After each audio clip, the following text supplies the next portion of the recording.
Bom dia, galerinha do segundo ano. Então nós vamos para mais um momento de videoaulas e nesta semana nós vamos aqui, na verdade nesta sexta-feira, dia 30 de outubro, nós vamos encerrar a parte de cálculos, né? Então, pode levantar as mãos para o céu aí que a parte de cálculo acaba hoje, beleza? Gente, nessas duas aulas que nós vamos ter, nós vamos aqui trabalhar o último conteúdo aqui da fisicoquímica, que é as leis de Faraday. Na verdade, a lei de Faraday.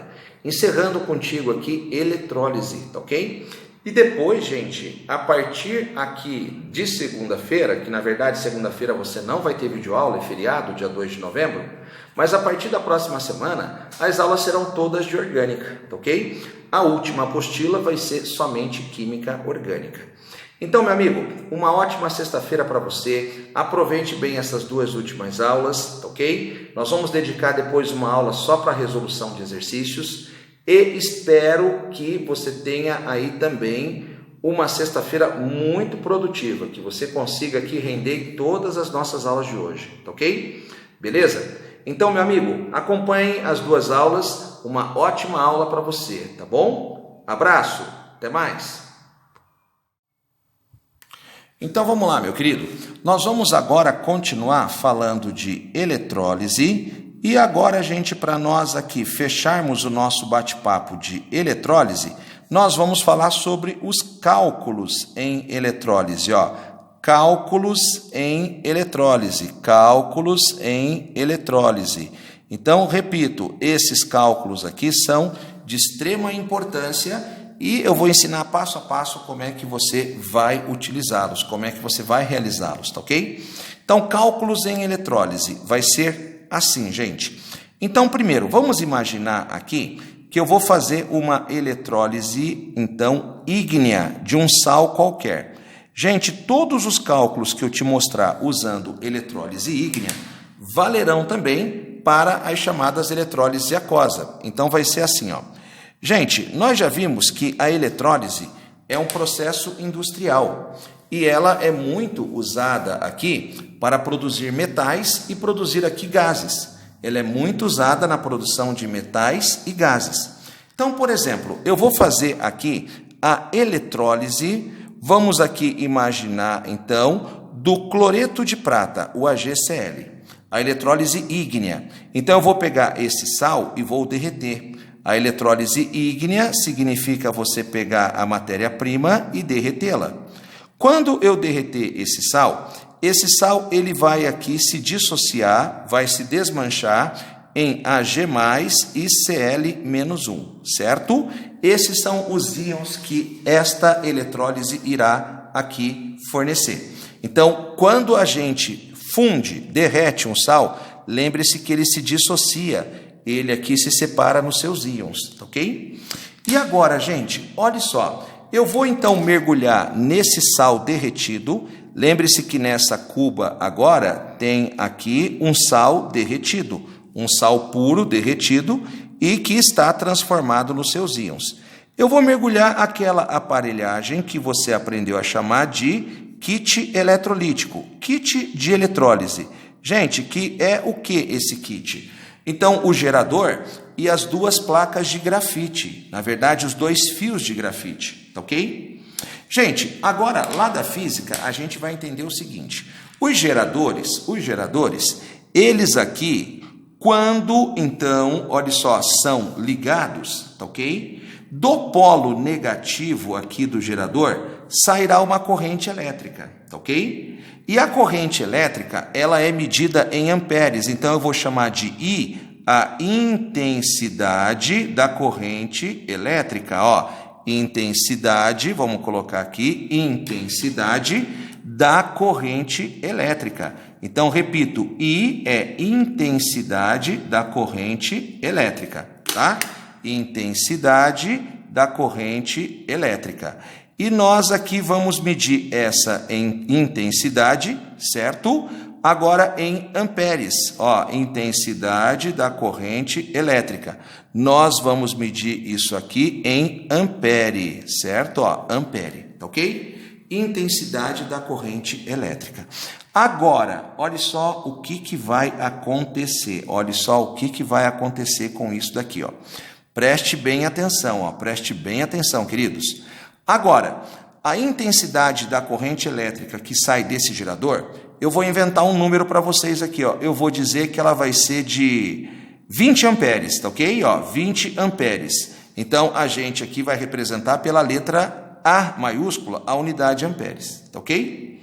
Agora, eu vou deixar esse meu gerador ligado por um tempo, por exemplo, de 5 horas, certo? Então, eu vou deixar esse gerador ligado por um tempo de 5 horas.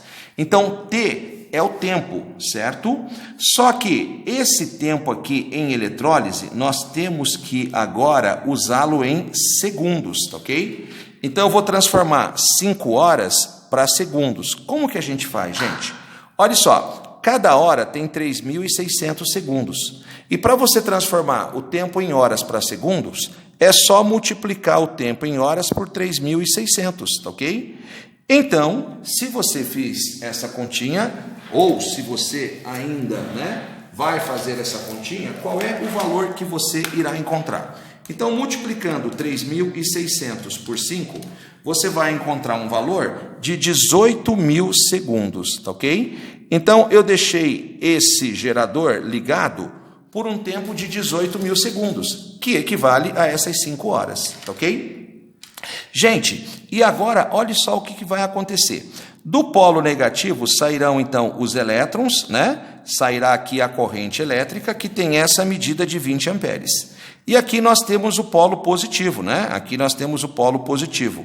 Lembrando que na eletrólise, o polo negativo é o cátodo. O polo negativo é o cátodo.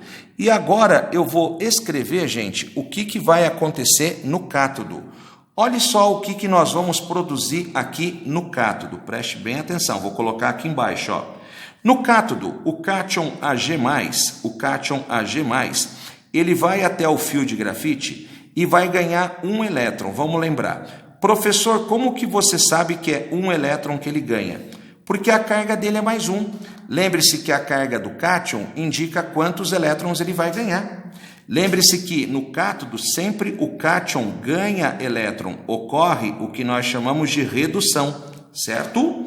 E aqui eu vou produzir prata metálica, ó, mais um ganhando uma carga negativa, vai dar aqui carga zero. Gente, então nós vamos perceber com o tempo, ó, que eu vou grudar prata metálica aqui, ó, vou grudar prata metálica aqui. Então o produto aqui no cátodo vai ser metal prata, Ag0. Certo? E agora, gente, nós vamos aprender como é que a gente calcula a massa de metal que eu vou produzir no cátodo. Então, cálculos em eletrólise, eles servem para quê? Para nos ajudar aqui a descobrir o quanto eu vou produzir de metal e gás, quanto eu vou produzir aqui de substâncias na minha eletrólise, certo? Agora, o que vai acontecer aqui no polo positivo, que é o ânodo? O polo positivo é o ânodo, ó. Nós já treinamos essas equações, gente. No polo negativo, melhor, no polo positivo, o cloreto vai até o polo aqui positivo e ele vai se transformar em gás cloro. Nós vamos perceber que vai começar a borbulhar um gás aqui, que é o gás cloro, é um gás aqui esverdeado, certo? Então vamos lembrar da reação que acontece lá? A reação que acontece no ânodo é essa aqui, ó. Sempre quando for cloreto, brometo ou iodeto, você vai representar assim, ó. Cada 2 cloretos vão chegar até o fio de grafite, ali, então, no ânodo, certo? E vai acontecer o quê? Eles vão se transformar em gás cloro e vão perder 2 elétrons. Esta é a reação que, então, olha só, aconteceu aqui no ânodo, certo? Gente, agora eu vou calcular junto com você qual foi a massa de prata que grudou aqui e qual foi a massa de cloro que eu produzi aqui. Ou seja, quantos gramas de prata eu grudei aqui, eu fiz aqui grudar aqui, e quantos gramas de cloro grudou, na verdade, não grudou, Então, quantos gramas de cloro foi retirado daqui, porque borbulhou cloro lá. Para isso, os vestibulares e também aqui na prova e nos exercícios da apostila, eles vão te dar essa informação. que a massa molar da prata é de 108 gramas por mol. E vão te dar aqui, por exemplo, a massa molar do gás cloro Cl2, que vai valer 71 gramas por mol, ok? 71 gramas por mol. Então, gente, agora é assim, ó, tá? Eu vou aqui explicar para você o que significa a lei de Faraday. A lei de Faraday. A lei de Faraday diz, então, o seguinte, gente. Olhe só como é simples de você memorizá-la, tá? No século retrasado, certo? Século retrasado, apareceu um cientista chamado Coulomb e ele aqui descobriu quanto vale a carga de um elétron, quanto vale a carga de um elétron. E ele fez aqui, né, os cálculos dele, a experiência dele, e chegou à conclusão que um elétron tem uma carga de 1,6 vezes 10 a menos 19 Coulomb, ok? Então veja, Czinho aqui significa Coulomb, que é na realidade, então, olha só, uma homenagem ao próprio cientista que descobriu a carga de um elétron, tá? É como se eu dissesse para vocês, se eu pegar um elétronzinho na mão, qual é o choque que ele vai me dar? Qual é a intensidade que eu vou sentir de choque na mão, tá? É claro que vai ser uma carga bem pequena, de um único elétron, tá ok? Então, isso aqui é algo descoberto por Coulomb.